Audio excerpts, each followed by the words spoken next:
Good morning children. Online classes class 7th part 5। आज मैं part 5 पढ़ाने जा रही हूँ क्लास 7th की, सब्जेक्ट हिंदी। तो आप लोगों के पार्ट 5 में क्या है? प्रायश्चित है, प्रायश्चित। तो प्रस्तुत पाठ प्राचीन काल में समाज में फैली रूढ़ियों एवं परंपराओं को दर्शा रहा है, जिसमें धोखे से हुई बिल्ली की मौत को जीव हत्या का पाप बताकर लोग बेचैन एवं भयभीत हैं। आइए हम लोग ये पाठ पढ़ते हैं कि इसके अंदर इस स्टोरी में क्या है। अगर कबरी बिल्ली पूरे घर में किसी से प्रेम करती थी तो रामू की बहू से, अगर रामू की बहू पूरे घर में किसी से घृणा करती थी तो कबरी बिल्ली से। रामू की बहू 2 महीने पहले मायके से प्रथम बार ससुराल आई थी। पति की प्यारी और सास की दुलारी 14 वर्ष की बालिका थी, यानी उसकी उम्र कितनी थी? सिर्फ 14 ईयर, यानी 14 वर्ष की थी। भंडार घर की चाबी उसकी करधनी में लटकने लगी। नौकरों पर उसका हुक्म चलने लगा और रामू की बहू घर में सब कुछ। सास जी ने माला ले ली और पूजा पाठ में मन लगा लिया, लेकिन बहू ठहरी बालिका। कभी भंडार घर खुला है तो कभी भंडार घर में बैठे बैठे सो गई। कबरी बिल्ली को मौका मिला तो घी दूध पर जुट गई। रामू की बहू की जान आफत में और कबरी बिल्ली की मौज थी। रामू की बहू हांडी में घी रखते रखते उग गई और बचा हुआ घी कबरी के पेट में चला जाता था, यानी जो कबरी बिल्ली थी वो खा जाती थी। रामू की बहू दूध ढककर मिसरानी को अनाज देने गई और दूध नदारद। अगर बात यहीं तक रह जाती तो भी बुरा ना था। कबरी के कारण रामू की बहू के लिए खाना पीना दुश्वार हो गया था। रामू की बहू के कमरे में रबड़ी से भरी हुई कटोरी पहुंची और रामू जब तक आए तब तक वह कटोरी साफ चटी हुई। बाजार में मलाई आई। जब तक रामू की बहू ने पान लगाया मलाई गायब हो गई। ये सब चीज़ें कौन खा लेती थी? कबरी बिल्ली खा लेती थी। रामू की बहू ने तय किया कि या तो वह घर में रहेगी या फिर कबरी बिल्ली। रामू की बहू ने बिल्ली फंसाने का कटघरा मंगाया। उसने दूध मलाई घी और बिल्ली को स्वादिष्ट लगने वाले विविध प्रकार के व्यंजन रखे, लेकिन बिल्ली ने उधर निगाह तक न डाली। इधर कबरी ने सरगर्मी दिखाई। अभी तक तो वह रामू की बहू से डरती थी, पर अब वह साथ लग गई, लेकिन इतनी दूर पर कि रामू की बहू उस पर हाथ न लगा सके। कबरी के हौसले बढ़ जाने से रामू की बहू का घर में रहना मुश्किल हो गया। उसे मिलती थी सास की मीठी मीठी झिड़कियाँ और पतिदेव का रूखा सूखा भोजन। नेक्स्ट पेज देखिए आप लोग।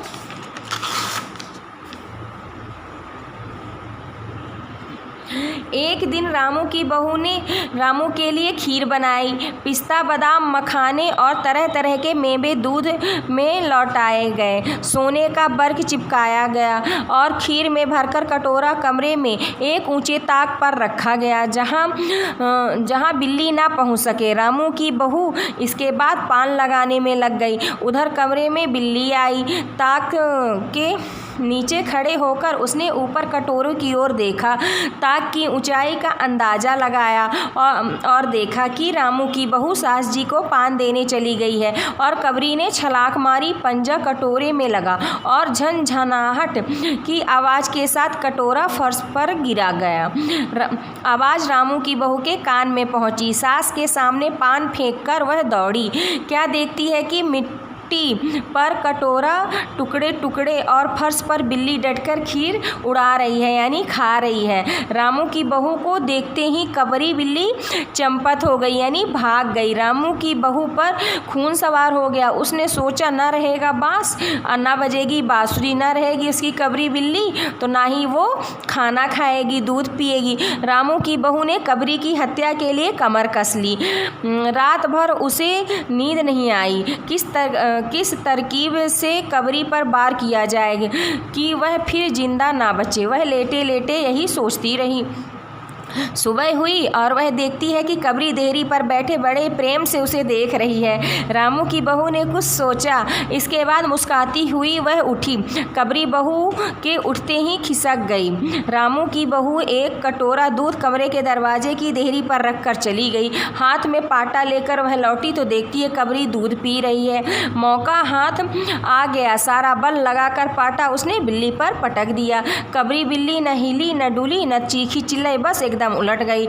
आवाज़ हुई, महरी झाड़ू छोड़कर, मिश्रानी रसोई छोड़कर और सास जी पूजा छोड़कर घटना स्थल पर उपस्थित हो गई। रामू की बहू सिर झुकाए हुए अपराधीन की भांति बातें सुन रही थी। महरी बोली, अरे राम, बिल्ली तो मर गई। माँ जी, बिल्ली की हत्या बहू से हो गई है, यह तो बुरा हुआ। मिश्रानी बोली, माँ जी, बिल्ली की हत्या और आदमी की हत्या बराबर है। हम तो रसोई में खाना न बनाएंगे जब तक बहू की सिर से हत्या रहेगी। सास जी, हाँ ठीक कहती हो, जब तक बहू के सिर में से हत्या ना उतर जाए तब तक कोई पानी नहीं पी सकता, ना खाना खा सकता। महरी ने कहा, फिर क्या करें? कहो तो पंडित जी को बुला लाऊं। सास जी की जान में जान आई और महरी से बोली, अरे हाँ, जल्दी दौड़कर पंडित जी को बुला ला। बिल्ली की हत्या की खबर बिजली की तरह आड़ोस पड़ोस में फैल गई। औरतों की रामू के घर में भीड़ लग गई। औरतों ने चारों तरफ से प्रश्न का बौछार करने लगे और रामू की बहू सिर झुकाए वहीं पे क्या थी, बैठी थी।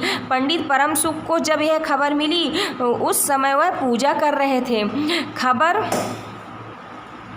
पाते ही उठ खड़े हुए पंडिताइन से मुस्कुराते हुए बोले, भोजन ना बनाना, लाला घासी राम की पुत्रवधू ने बिल्ली मार डाली है, प्रायश्चित होगा, पकवानों पर हाथ लगेगा। पंडित परम सुख चौबे छोटे से आदमी थे, लंबाई 4 फुट 10 इंच और तोंद का घेरा 58 इंच, चेहरा गोल मटोल, रंग गोरा, चोटी गर्दन पर पहुंची हुई थी। पंडित परम सुख रामू के घर पहुंचे। पंचायत हुई। सास जी मिश्रानी, किस्नू की माँ, छन्नू की दादी और पंडित परम सुख, बाकी स्त्रियां बहू से सहानुभूति प्रकट कर रही थी। नेक्स्ट पेज देखिए। किस्नू की माँ ने कहा, पंडित जी, बिल्ली की हत्या करने के लिए कौन सा नरक मिलता है? पंडित परम सुख ने पत्रा देखते हुए कहा, केवल बिल्ली की हत्या से तो नरक का नाम नहीं बताया जा सकता, वह मुहूर्त भी मालूम हो जाए जब बिल्ली की हत्या हुई तब नरक का पता लग सकता है। यदि कोई 5 बजे सुबह, मिश्रानी ने कहा। पंडित जी ने पोथी के पन्ने उल्टे, अक्षरों पर उंगलियां चलाई, माथे पर हाथ लगाया और कुछ सोचा। उसने माथे पर बल पड़े, नाक कुछ सिकुड़ी और गंभीर स्वर में बोले, हरे कृष्णा, हरे कृष्णा, बड़ा बुरा हुआ। प्रातः काल ब्रह्म मुहूर्त में बिल्ली की हत्या घोर कुंभी पाक नरक का विधान है। रामू की माँ, यह तो बड़ा बुरा हुआ। रामू की माँ की आंखों से आंसू आ गए। वह बोली, तो फिर पंडित जी अब क्या होगा, आप ही बताएं। पंडित जी मुस्कुराकर कहा, रामू की माँ, चिंता की कोई बात नहीं है, हम पुरोहित फिर किस दिन काम आएंगे। शास्त्रों में प्रायश्चित का विधान है, इसलिए प्रायश्चित में सब कुछ ठीक हो जाएगा। रामू की माँ ने कहा, पंडित जी, इसलिए तो आपको बुलवाया है, अब आगे बतलाओ कि हम क्या किया जाए। पंडित जी बोले, किया क्या जाए? यदि एक सोने की बिल्ली बनवा कर बहू से दान करवा दी जाए, जब तक बिल्ली ना दे दी जाएगी तब तक घर अपवित्र रहेगा। बिल्ली के दान देने के बाद 21 दिन का पाठ होगा। छन्नू की दादी बोली, हाँ पंडित जी ठीक कहते हैं, बिल्ली अभी दान दे दी जाए और बाद में पाठ हो जाए। रामू की माँ ने कहा, तो पंडित जी, कितने तोले की बिल्ली बनवाई जाए?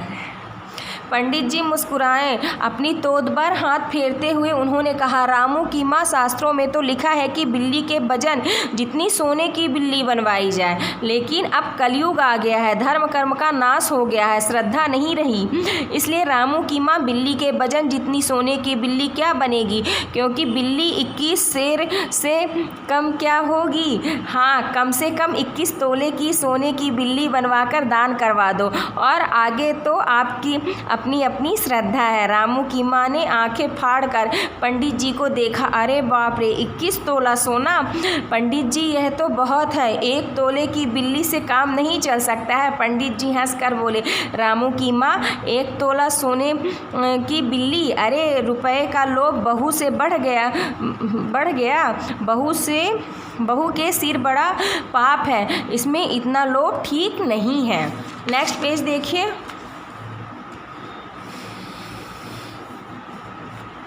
मोल भाव शुरू हुआ। मामला 11 तोले की बिल्ली पर तय हो गया। इसके बाद पूजा पाठ की बात आई। पंडित जी ने कहा, उसमें क्या मुश्किल है, हम लोग किस दिन के लिए हैं? रामू की माँ, मैं पाठ कर दिया करूँगा, पूजा की सामग्री आप हमारे घर भिजवा देना। रामू की माँ बोली, पूजा के सामान कितना लगेगा? पंडित जी ने बताया, अरे कम से कम सामान में पूजा कर देंगे। दान के लिए करीब 10 मन गेहूँ, 1 मन चावल, 1 मन दाल, मन भर तिल, 5 मन जौ, 5 मन चना, 4 किलो घी और मन भर नमक भी लगेगा।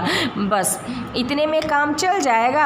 अरे बाप रे पंडित जी, इतना सामान? इसमें तो 100-150 रुपए खर्च हो जाएंगे। रामू की माँ ने रुआसी होकर कहा। पंडित जी क्या बोले, इसमें इससे कम में तो काम ना चलेगा। बिल्ली की हत्या कितना बड़ा पाप है। रामू की माँ, यह प्रायश्चित है, कोई हंसी खेल थोड़े ही है, और जैसी जिसकी मर्यादा, प्रायश्चित भी उसे वैसा खर्च करना पड़ता है। आप लोग कहीं ऐसे वैसे थोड़े ही हैं। 100-150 रुपए तो आप लोगों के हाथ का मैल है। पंडित जी की बात सुनकर किंसु की माँ ने कहा, पंडित जी ठीक तो कहते हैं, बिल्ली की हत्या कोई ऐसा वैसा पाप थोड़ी है, बड़े पाप के लिए खर्चा भी बड़ा चाहिए। छन्नू की दादी ने कहा, और नहीं तो क्या, दान पुण्य से ही पाप कटते हैं, दान पुण्य में किफायत ठीक नहीं है। फिर मिश्रानी ने क्या कहा, और फिर माँ जी, आप लोग बड़े लोग हैं, इतना खर्च क्या आपके लिए ज़्यादा है? रामू की माँ ने अपने चारों ओर देखा। सभी स्त्रियाँ पंडित जी के पक्ष में थी। पंडित जी मुस्कुरा रहे थे। उन्होंने कहा, रामू की माँ, एक तरफ तो बहू के लिए कुंभी पाक नरक है, और दूसरी तरफ तुम्हारे जिम्मे थोड़ा सा खर्चा है, इसलिए उसे मुँह न मोड़ो। एक ठंडी सांस लेते हुए रामू की माँ ने कहा, पंडित जी, अब तो जो नाच नचाओगे नाचना ही पड़ेगा। पंडित जी जरा नाराज होकर बोले। रामू की माँ, यह तो खुशी की बात है, अगर तुम्हें यह अखरता है तो ना करो, मैं चला जाता हूँ। इतना कहकर पंडित जी पोथी पत्रा बटोरने लगे। अरे पंडित जी, रामू की माँ को कुछ नहीं अखरता, बेचारी को कितना दुख है, नाराज मत होइए। मिश्रानी, छन्नू की दादी और किस्नू की माँ तीनों एक स्वर में बोले। रामू की माँ ने पंडित जी के पैर पकड़े और पंडित जी से अब जमकर आसन जमाया और बोले, 21 दिन के पाठ 21 रुपए और 21 दिन तक दोनों समय 5-5 ब्राह्मणों को भोजन करवाना पड़ेगा। कुछ रुककर पंडित जी ने कहा, परंतु इसकी चिंता ना करो, मैं अकेले ही दोनों समय भोजन कर लूँगा, और मेरे अकेले भोजन करने से 5 ब्राह्मणों के भोजन का फल मिल जाएगा। यह तो पंडित जी ठीक कहते हैं। पंडित जी की तोन तो देखो। मिश्रानी ने मुस्कुराते हुए पंडित जी को व्यंग किया, यानी ताना मारे। अच्छा, तो फिर प्रायश्चित का प्रबंध कराओ। रामू की माँ, 11 तोला सोना निकालो, मैं उसकी बिल्ली बनवा लाऊं, 2 घंटे में बनवा कर लौटूंगा, तब तक पूजा का सब प्रबंध कर लो। और देखो पूजा के लिए पंडित जी की बात पूरी भी ना थी कि महरी हाँफते हुए कमरे में घुस आई। सब लोग चौंक उठे। रामू की माँ घबरा कर बोली, अरे क्या हुआ? महरी ने लड़खड़ाते स्वर से कहा, माँ जी, बिल्ली तो उठकर भाग गई और पंडित जी का पूरा खर्चा रखा रह गया। तो इस कहानी से हमें क्या शिक्षा मिलती है कि हमें कभी भी ज़्यादा लालच नहीं करना। देखिए पंडित जी ने कितनी लालच किया, फिर भी उनके हाथ 1 रुपए नहीं लगे हैं। आज के लिए इतना ही। Thank you.